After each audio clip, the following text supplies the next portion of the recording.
Welcome to steno with Paras. Dictation start होगी 5 second बाद। Start.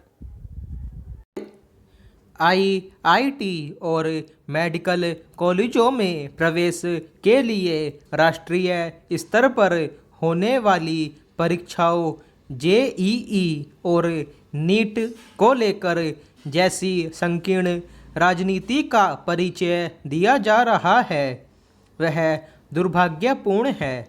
जिस मसले पर छात्रों, अभिभावकों और शिक्षाविदों की राय को महत्व दिया जाना चाहिए, उस पर कुछ नेता सक्रिय होकर अपनी राजनीति चमकाने में लगे हुए हैं। इन परीक्षाओं को लेकर किस तरह क्षुद्र राजनीति हो रही है, इसका पता उस विरोध प्रदर्शन से चलता है जिसका आयोजन युवा कांग्रेस ने दिल्ली में किया।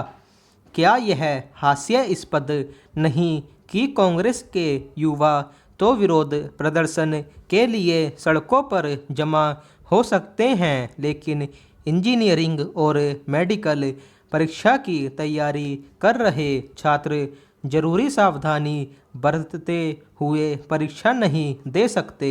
निसंदेह कोरोना वायरस के संक्रमण का खतरा अभी टला नहीं है, लेकिन यदि सतर्कता बरतते हुए हवाई एवं रेल यात्रा संभव है और विधानसभाओं के सत्र आयोजित हो सकते हैं, तो फिर परीक्षाएं क्यों नहीं हो सकती।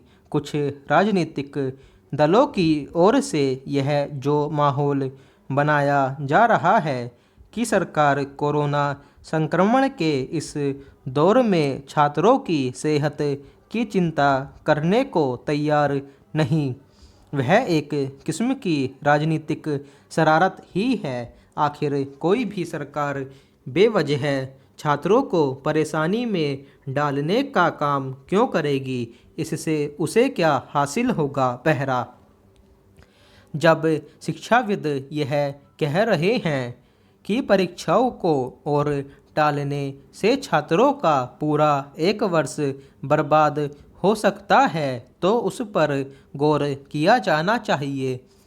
इसी तरह इस पर भी ध्यान दिया जाए कि सुप्रीम कोर्ट उन याचिकाओं को खारिज कर चुका है जिनमें जेईई और नीट को स्थगित करने की मांग की गई थी।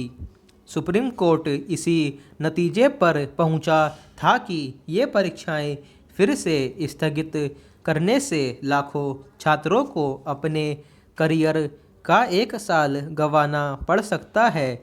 ध्यान रहे कि ये दोनों परीक्षाएं 2 बार स्थगित हो चुकी हैं। सितंबर में उनका आयोजन करने की तैयारी इसलिए हो रही है क्योंकि उन्हें और टालने की गुंजाइश नहीं रह गई है। यह ठीक नहीं कि वस्तु स्थिति को समझने के बजाय कुछ लोग यह साबित करने के लिए अतिरिक्त मेहनत कर रहे हैं कि मौजूदा माहौल में परीक्षाओं का आयोजन करना छात्रों के भविष्य से खिलवाड़ है।